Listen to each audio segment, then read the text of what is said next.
The Unknown Billionaires: The Life Stories of 50 Self-Made Men and Women. Book by Michael Caldwell. Introduction.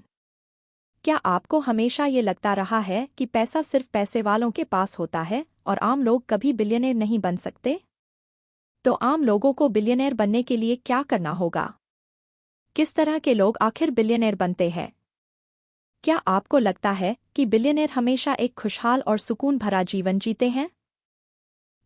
इस बात का एक सीधा और सिंपल सा जवाब है। पैसा सिर्फ उन लोगों की जागीर नहीं है जो अमीरों के यहाँ पैदा हुए हैं, बल्कि आम इंसान भी पैसा कमा सकता है। इतिहास गवाह है कि दुनिया में ऐसे भी लोग हैं जो पैदा तो अमीर हुए थे पर आखिर में उन्हें दर-दर की ठोकरें खानी पड़ी, जबकि कुछ लोग ऐसे भी हैं जो गरीबी में पैदा जरूर हुए थे पर आज अरबों खरबों के मालिक है। इस समरी में आप जानोगे कि आप चाहे जो भी है, जिस भी बैकग्राउंड से है, आप भी अमीर इंसान बन सकते हैं। आपको अपने सपने पूरे करने के लिए जीतोड़ मेहनत करनी होगी। आपके अंदर स्ट्रॉन्ग डेडिकेशन होना जरूरी है। आपको स्मार्ट और पैशनेट बनना होगा, ठीक उन अनगिनत बिलियनेयर की तरह जिनके बारे में आप इस बुक में जानेंगे। एक सेल्फ मेड बिलियनेयर बनने की इस जर्नी में आप और भी ज्यादा मोटिवेशनल और जोशीला फील करोगे। जो आज सेल्फ मेड बिलियनेयर है, उन्होंने इस मुकाम तक पहुंचने के लिए क्या क्या किया था, वो सब आप इस बुक में जानेंगे। तो क्या आप तैयार हैं दुनिया के सेल्फ मेड बिलियनेयर में अपनी जगह बनाने के लिए? ये समरी एक बिलियनेयर जैसी लाइफ जीने का सपना सच करने में आपकी हेल्प करेगी। जिनसुक चंग, फॉरएवर 21। जिनसुक चैंग और उनके पति कोरियन के नागरिक हैं जो अपना बिजनेस खड़ा करने का सपना लेकर लॉस एंजल्स में आकर बस गए थे। 1981 में अपनी शादी के वक्त जिनसुक सिर्फ 18 साल की थी और उनके पति डॉन वॉन चैंग 27 के। जिनसुक पहले हेयर ड्रेसर का काम करती थी, जबकि उनके पति कोरिया में कॉफी डिलीवरी सर्विस स्टार्ट करने वाले पहले इंसान थे। उन्हें ऐसा लगा कि बिजनेस करने के लिए लॉस एंजल्स से ज्यादा परफेक्ट जगह हो ही नहीं सकती।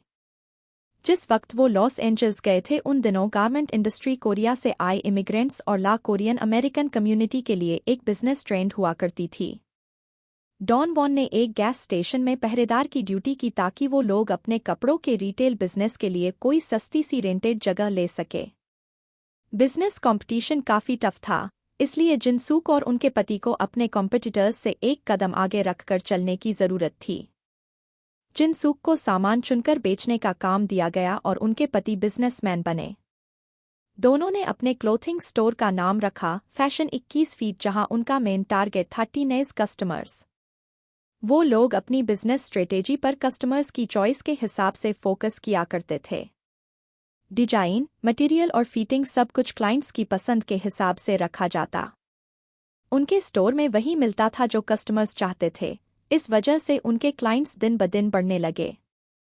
दूसरे साल में ही फैशन 21 की सेल पहले साल की सेल $35,000 के मुकाबले $700,000 तक पहुंच गई थी और इसका सारा क्रेडिट जिनसुक को जाता था, जो ट्रेंडी कपड़े चुनने और फेमस डिजाइनर्स के डिजाइन कॉपी करने में माहिर थी।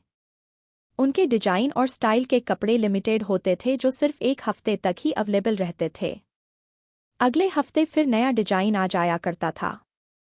इस स्ट्रेटेजी के कारण कस्टमर्स उनके स्टोर में कपड़े खरीदने के लिए टूट पड़ते थे, क्योंकि उन्हें पता होता था कि अगर ये मौका छूट गया तो वो डिजाइन उन्हें दोबारा नहीं मिलेगा।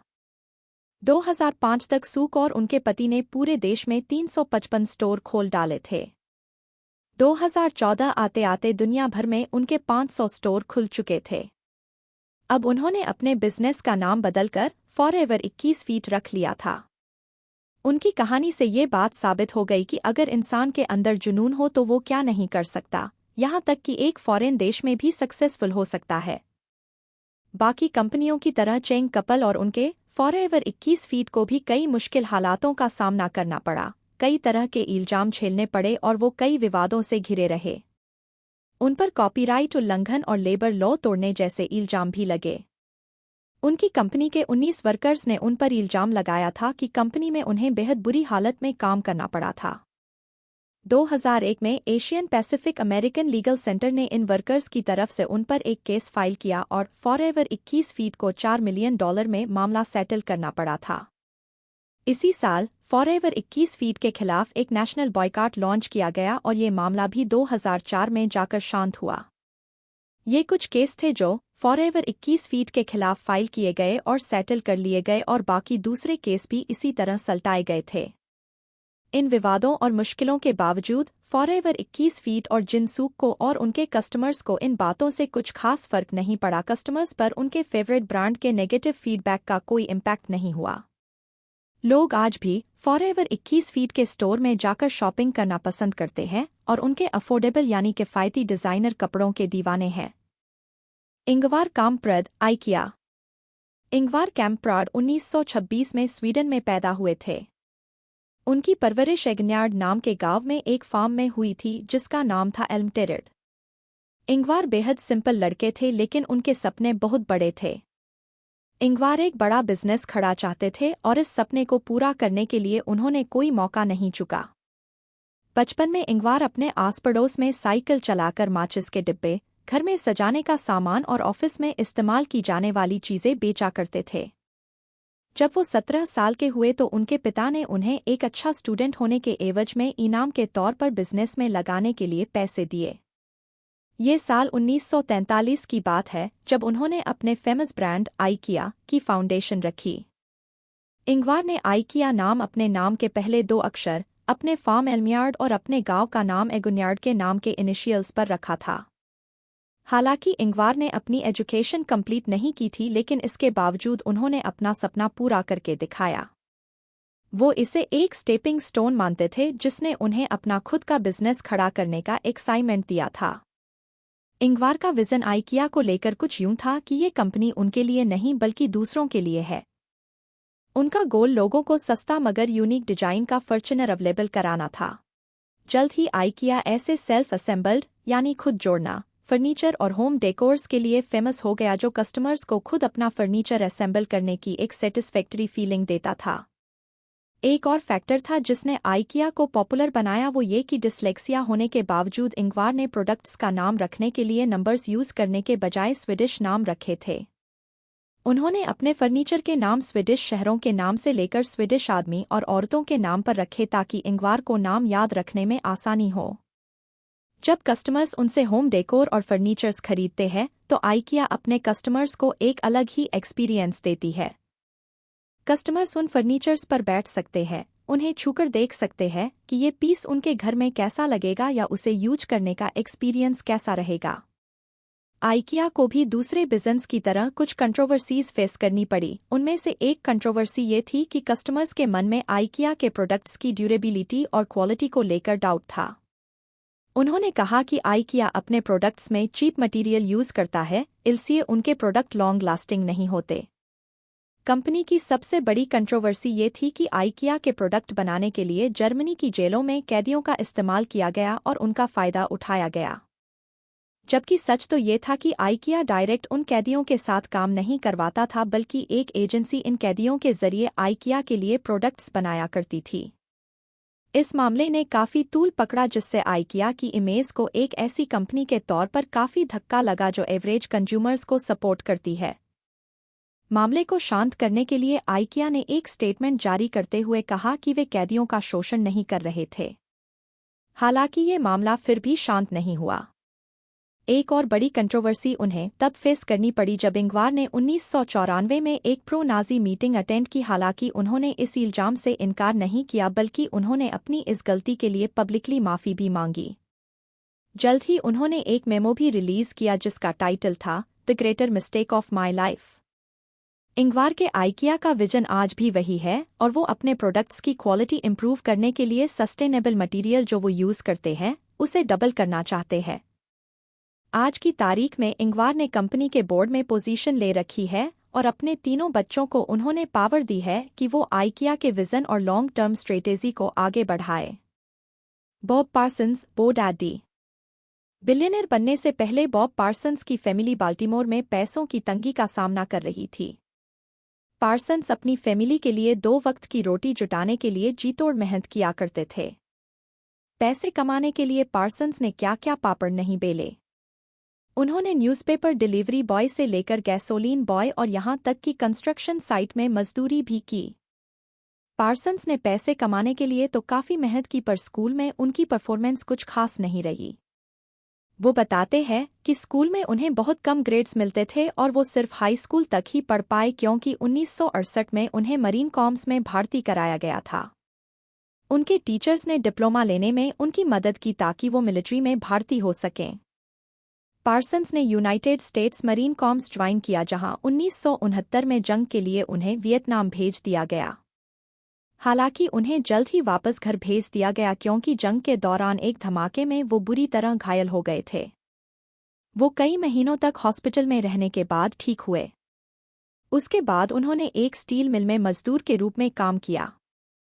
पार्सन्स बताते हैं कि बेशक उन्हें अच्छी सैलरी मिल रही थी पर यह जगह उनके लिए ठीक नहीं थी क्योंकि इस काम में बेहद खतरा था। वियतनाम वॉर और स्टील मिल की जॉब ने उन्हें काफ़ी कुछ सिखाया, इसलिए पार्सन्स अब एक बेहतर इंसान बनना चाहते थे। उन्होंने बाल्टीमोर यूनिवर्सिटी में एडमिशन लिया। उन्होंने मेजर सब्जेक्ट के तौर पर अकाउंटिंग चूज की क्योंकि कैटेलॉग में यही सबसे पहला कोर्स लिखा हुआ था। इसके अलावा बिजनेस में उनकी दिलचस्पी भी थी। पार्सन्स के अंदर सीखने का शौक पैदा हो गया था। उन्होंने डिस्टिंक्शन के साथ ग्रेजुएशन कंप्लीट की और एक सर्टिफाइड अकाउंटेंट बन गए।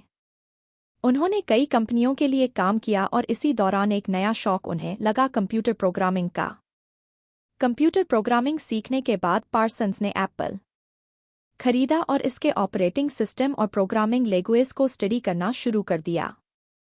उन्होंने कभी कोई प्रोग्राम नहीं खरीदा था क्योंकि वो खुद अपने कंप्यूटर के लिए प्रोग्राम बनाते थे। पार्सन्स ने कंप्यूटर प्रोग्रामिंग में काफ़ी कुछ सीखा क्योंकि उन्हें इसका हद से ज़्यादा शौक था। एक रात उन्हें ख्याल आया कि क्यों ना वो खुद का सॉफ्टवेयर बनाकर बेचे, हो सकता है दूसरे लोग उनका सॉफ्टवेयर खरीदना चाहे। बस फिर क्या था, उन्होंने पार्सन्स टेक्नोलॉजी खोल ली और सॉफ्टवेयर बनाकर बेचने लगे। लेकिन जल्द ही उन्हें ये भी पता चल गया कि बनाने और बेचने में काफ़ी फ़र्क होता है। सॉफ्टवेयर बनाने के चक्कर में पार्सन्स करीब करीब दिवालिया हो चुके थे और तीसरी कोशिश में जाकर सक्सेसफुल हुए थे। लेकिन इस एक्सपीरियंस ने उन्हें एक सबक सिखाया कि अगर इंसान पहली बार कोशिश करे और फेल हो जाए तो उसे हार नहीं माननी चाहिए। हो सकता है कि आपका तरीका गलत हो, इसलिए अपने तरीके चेंज करो और फिर से ट्राई करो। 1994 में पार्सन्स ने अपना बिजनेस $64 मिलियन में इंटुइट को बेच दिया और हवाई चले गए। बाद में उन्होंने GoDaddy की शुरुआत की। ये एक ऐसी कंपनी है जो सस्ते प्राइस में वेबसाइट एड्रेस और उससे रिलेटेड सर्विस प्रोवाइड करती है। शुरुआत में GoDaddy की जर्नी भी उतनी स्मूथ नहीं रही। उन्हें सुपर बोल एडवर्टीजमेंट में काफ़ी पैसा इन्वेस्ट करना पड़ा जो हालांकि कंट्रोवर्शियल था पर काफ़ी इफेक्टिव भी रहा। 2011 में पार्सन्स की मेहनत रंग लाई जब वो GoDaddy का 2-3 आरडी हिस्सा $2.25 मिलियन और $930 मिलियन में बेचने में कामयाब रहे, और वो भी कैश में। बेशक उन्होंने सीईओ की पोस्ट छोड़ दी थी पर वो कंपनी के सबसे बड़े शेयर होल्डर है जो एक एग्जीक्यूटिव चेयरमैन के तौर पर काम कर रहे हैं। पार्सन्स और उनकी वाइफ ने एक फाउंडेशन भी स्टार्ट की है जो एड्स के मरीजों और बेघर लोगों की मदद करती है। उनका मानना है कि दुनिया में हर बच्चे को best education, best health care और एक स्ट्रेस फ्री माहौल मिलना चाहिए। पार्सन्स कहते हैं कि वो इस दुनिया में खाली हाथ आए हैं और जो कुछ उन्होंने कमाया है यहीं से कमाया है, इसलिए अपनी दौलत का कुछ हिस्सा ज़रूरतमंदों में बांटकर उन्हें बेहद खुशी मिलती है। हमदी उलुक्या चोबानी। हमदी उलुकाया की फैमिली के पास एक डेयरी फार्म था जो एर्जिनकैन, टर्की में फेटा चीज़ बनाते थे। यहीं पर हमदी पले बढ़े थे। वो अपने डेयरी फार्म में काम करते थे और खुद को डेयरी बॉय बोला करते थे। उन्होंने टर्की में पॉलिटिक्स की पढ़ाई की और बाद में इंग्लिश पढ़ने के लिए यूएस चले गए। 2003 में उलुकाया ने एक ब्रोशर में दिए गए एडवर्टीजमेंट को देखकर अपनी ग्रीक योगर्ट कंपनी की शुरुआत की। ये एड एक योगर्ट प्लांट के बारे में था जो सेल पर लगा हुआ था। ये प्लांट उनके अपने चीज़ बनाने वाले फार्म से ज़्यादा दूर नहीं था। वो इस 90 साल पुराने प्लांट में गए और मैनेजर के साथ पूरा प्लांट देखने के बाद उन्होंने उस प्लांट को खरीदने का फैसला लिया। हालांकि उलुकाया के एडवाइजर ने उन्हें ये प्लांट ना खरीदने की सलाह दी थी पर उलुकाया अपने फैसले पर डटे रहे।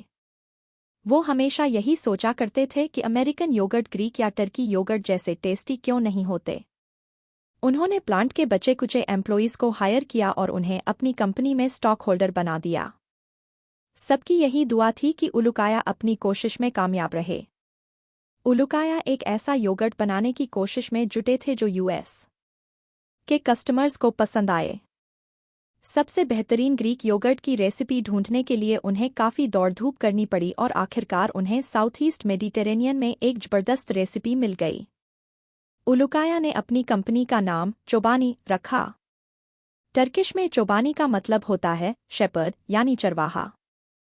उनका पहला कस्टमर बना लॉन्ग आइलैंड का एक स्टोर, जिन्होंने 2007 में उन्हें 300 योगर्ट बॉक्स का ऑर्डर दिया। लोगों को ये योगर्ट काफ़ी पसंद आया और सारा स्टॉक हाथों हाथ बिक गया। सिर्फ 1.5 साल बाद ही चोबानी का काम इतना फैल गया था कि कंपनी में हर हफ्ते 200,000 केस का प्रोडक्शन होने लगा। उलुकाया ने अपने योगर्ट कप की पैकेजिंग का आइडिया भी काफ़ी यूनिक निकाला था।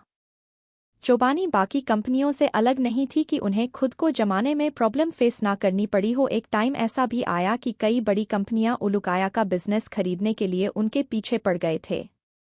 उलुकाया के मना करने पर उन्हें धमकियां दी गई कि उन्हें कंपटीशन का सामना करना पड़ेगा और वो लोग उनके जैसा ही प्रोडक्ट बनाकर बेचेंगे। 2009 में कई बड़ी योगर्ट कंपनियों ने ग्रीक योगर्ट बनाकर बेचना शुरू कर दिया। अपने कॉम्पिटिटर्स से निपटने के लिए उलुकाया ने प्रोडक्शन बढ़ा दिया। कंपनी अब पर हफ्ते 10 लाख केस बनाने लगी। चोबानी ने इंटरनेशनल लेवल पर अपनी एक पहचान बना ली थी। हाई डिमांड के चलते उलुकाया ने डिसाइड किया कि अब कंपनी के लिए एक सीईओ हायर किया जाए जो सारा काम संभाले। उन्होंने खुद कंटिन्यू नहीं किया। 2014 में उलुकाया के खिलाफ उनकी एक्स वाइफ ने एक बड़ा केस फाइल किया। उनकी एक्स वाइफ का कहना था कि उलुकाया ने रिश्वत देकर ग्रीक योगर्ट की रेसिपी हासिल की है। उनकी एक्स वाइफ का ये भी कहना था कि कंपनी के शेयर्स में उसका भी हिस्सा बनता है, लेकिन उलुकाया के लॉयर ने जवाब में कहा कि उसका केस काफ़ी डाउटफुल है। उलुकाया ने अपने या अपनी कंपनी के खिलाफ लगाए गए इल्जामों को लेकर कोई सफाई नहीं दी, वो चुप रहे। वो अमेरिका आकर बेहद खुश थे। उन्होंने यूएस के प्रति आभार जताते हुए सिर्फ इतना कहा कि यूएस ऐसा देश है जहां हर इंसान जो पैशनेट और हार्ड वर्किंग है, सक्सेसफुल हो सकता है और अपने सपने पूरे कर सकता है। एस्ट्रुएट कैथी चिक-फिल-ए। एस्ट्रुएट कैथी इंजील दक्षिणी बैप्टिस्ट थे जिनका जन्म ईटोनटन, जॉर्जिया में हुआ था। ये इलाका अमेरिका का एक पार्ट है जिसे बाइबल बेल्ट का हार्ट कहा जाता है और माना जाता है कि यहाँ के लोग काफ़ी कंजर्वेटिव टाइप के क्रिश्चियन होते हैं। 1946 में कैथी और उनके भाई बेन ने एटलांटा के बाहर एक छोटे से डाइनर की शुरुआत की। ये तब की बात है जब उनके भाई बेन वर्ल्ड वॉर में अपनी सर्विस पूरी करके वापस आए थे। इस डाइनर का नाम उन्होंने ड्वार्फ ग्रिल रखा और यही वो जगह थी जहां से उनका फेमस चिकन सैंडविच फेमस होने लगा था। 3 साल बाद एक प्लेन क्रैश में अपने भाई की मौत के बाद कैथी ने पूरा बिजनेस अपने हाथों में ले लिया और जल्द ही उन्होंने एटलांटा के ग्रीन ब्रियर मॉल में अपना पहला चिक-फिल-ए रेस्टोरेंट खोला। ये 1967 की बात है। अगले 5 दशकों के अंदर चिक-फिल-ए 1 से 1600 स्टोर में बदल गया जो करीब 40 स्टेट में फैले हुए है। केएफसी के बाद दूसरा नंबर चिक-फिल-ए का ही आता है। कैथी ने अपनी कंपनी के मिशन में धर्म यानी रिलीजन को जोड़ दिया था। उन्होंने अपनी कंपनी और अपनी लाइफ की सक्सेस का सारा क्रेडिट बाइबल को दिया। चिक-फिल-ए के मेंबर्स के लिए कुछ धार्मिक शर्तें रखी गई थी। दरअसल कैथी का मानना था कि भगवान और काम एक दूसरे से जुड़े हैं, या यूं कह ले कि काम का दूसरा नाम ही भगवान है। कैथी इस बात पर भी जोर देते थे कि उनकी कंपनी में काम करने के लिए क्रिश्चियन होना जरूरी नहीं है, लेकिन हाँ बिजनेस बाइबल के प्रिंसिपल्स के बेसिस पर होना चाहिए। उन्होंने इंस्ट्रक्शन दी थी कि सारे फ्रेंचाइजी ओनर्स को चर्च जाने के लिए हर संडे स्टोर क्लोज करना जरूरी है और जो इस शर्त को नहीं मानते उन्हें टर्मिनेट कर दिया जाएगा। कंपनी का हायरिंग प्रोसेस भी कैंडिडेट के फेथ और उसके चिक-फिल-ए के क्रिश्चियन प्रिंसिपल्स को एक्सेप्ट करने पर बेस्ड है। कैथी ज्यादातर मैरिड लोगों को जॉब पर रखना पसंद करते हैं क्योंकि उनका मानना है कि वो ज्यादा मेहनती और प्रोडक्टिव होते हैं। इतना ही नहीं, प्रोस्पेक्टिव फ्रेंचाइजी ओनर के फैमिली मेंबर्स को भी हायरिंग प्रोसेस में शामिल किया जाता है। उनका भी इंटरव्यू लिया जाता है और उनसे कैंडिडेट के बारे में पूछताछ की जाती है। जिन लोगों की अपनी फैमिली के साथ रिश्ते खराब होते हैं या जो अपनी फैमिली के खिलाफ जाते हैं, उन लोगों को सिलेक्ट नहीं किया जाता। चिक-फिल-ए के अपने कई ऑर्गेनाइजेशन भी है, जिनमें से एक है विनशेप फाउंडेशन। ये फाउंडेशन नए ऑपरेटर्स को क्रिश्चियन बेस्ड रिलेशनशिप बनाना भी सिखाती है। विनशेप कैंप एक स्ट्रॉन्ग फेथ, कैरेक्टर और फैमिली रिलेशनशिप डेवलपमेंट का गोल लेकर चलती है। ये स्टूडेंट्स को स्कॉलरशिप भी देते हैं, जिसके लिए उनकी चर्च अटेंडेंस को ध्यान में रखा जाता है।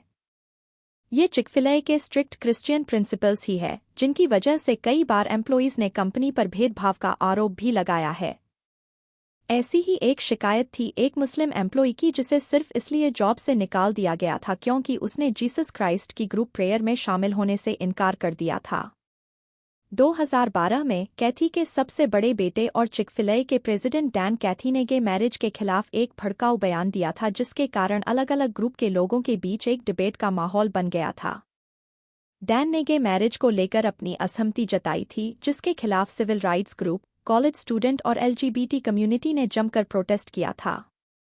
मामले को तूल पकड़ता देख कंपनी ने एक स्टेटमेंट जारी किया कि गे मैरिज पर किसी भी तरह के डिबेट को गवर्नमेंट और लॉ पर छोड़ देना चाहिए। 2013 में कैथी रिटायर हो गए और चिक-फिल-ए की ओनरशिप उन्होंने अपने बेटे डैन को सौंप दी। आज भी चिक-फिल-ए अपने क्रिश्चियन प्रिंसिपल्स को फॉलो करते हुए एक मल्टी-बिलियन डॉलर कंपनी का खिताब कायम किए हुए है। कंक्लूजन। इस समरी में आपने सीखा कि आप चाहे जो भी है, जैसे भी है, लाइफ में सक्सेसफुल हो सकते हैं, बिल्कुल जिनसुक और उनके पति की तरह जो लॉस एंजल्स में कोरियन इमिग्रेंट्स थे। अपने स्मार्ट स्ट्रेटेजी के दम पर उन्होंने अपना एक अलग मुकाम बनाया और अपने ब्रांड फॉरएवर 21 फीट को सफलता की ऊंचाइयों पर पहुंचाया। कई तरह की कंट्रोवर्सी और नेगेटिव बिजनेस प्रैक्टिस के बावजूद कस्टमर्स ने उनके प्रोडक्ट को खरीदना नहीं छोड़ा। साथ ही आपने ये भी सीखा कि प्रॉपर एजुकेशन ना होने के बावजूद आपको बिलियनर बनने से कोई नहीं रोक सकता, ठीक वैसे ही जैसे आइकिया के ओनर इंगवार कंपार्ड ने अपनी लाइफ में सक्सेस हासिल की। इंगवार एक आम परिवार में पैदा हुए थे और इसलिए उनका हमेशा ये गोल रहा कि वो अपने ब्रांड के जरिए आम लोगों को सस्ता और यूनिक फर्नीचर दें, और यही उनकी सेल्फ मेड वेल्थ का सीक्रेट है। साथ ही आपने गो डैडी के फाउंडर बॉब पार्सन्स की कहानी से सीखा कि अगर अपने काम के प्रति आप में जुनून है तो आपको सक्सेस हर हाल में मिलेगी। अपनी हॉबी को अपना प्रोफेशन बनाकर एक बिलियनर बनने के बाद पार्सन्स ने इस बात को एक्सपीरियंस किया और अपनी इस अपार सुकेस का सीक्रेट औरों के साथ बांटा। चोबानी के ओनर हमदी उलुकाया की कहानी से हमने ये सीखा कि लाइफ में सक्सेसफुल होने के लिए हार्ड वर्क और डेडिकेशन सबसे ज्यादा जरूरी है। दुनिया का सबसे बेस्ट योगर्ट बनाने की जो गहरी इच्छा उलुकाया के अंदर थी, उसकी पूरी कीमत उन्हें यूएस में मिली, वो भी मिलियन में नहीं बल्कि बिलियंस में। आपने यहाँ कैथी, चिक-फिल-ए के फाउंडर की कहानी भी जानी और ये सीखा कि एक अलग बिजनेस प्रिंसिपल आपकी सक्सेस के आड़े कभी नहीं आता, क्योंकि चिक-फिल-ए के सेंटर में क्रिश्चियनिटी का कॉन्सेप्ट ही था और यही उनका सबसे बड़ा यूएसपी भी बना। अब तो आप मानोगे कि बिलियनर बनना उतना भी नामुमकिन सपना नहीं है, चाहे बेशक आपकी शुरुआत कितनी ही छोटी क्यों ना हो। आपको जरूरत है तो बस फोकस, हार्ड वर्क, डेडिकेशन और एक ऐसी स्ट्रेटेजी की जो आपको बाकियों से यूनिक बनाती हो। तो हमें उम्मीद है कि आपको इन सेल्फ मेड बिलियनर्स की कहानियों से बहुत कुछ सीखने को मिला होगा और आप काफी मोटिवेटेड भी हुए होंगे।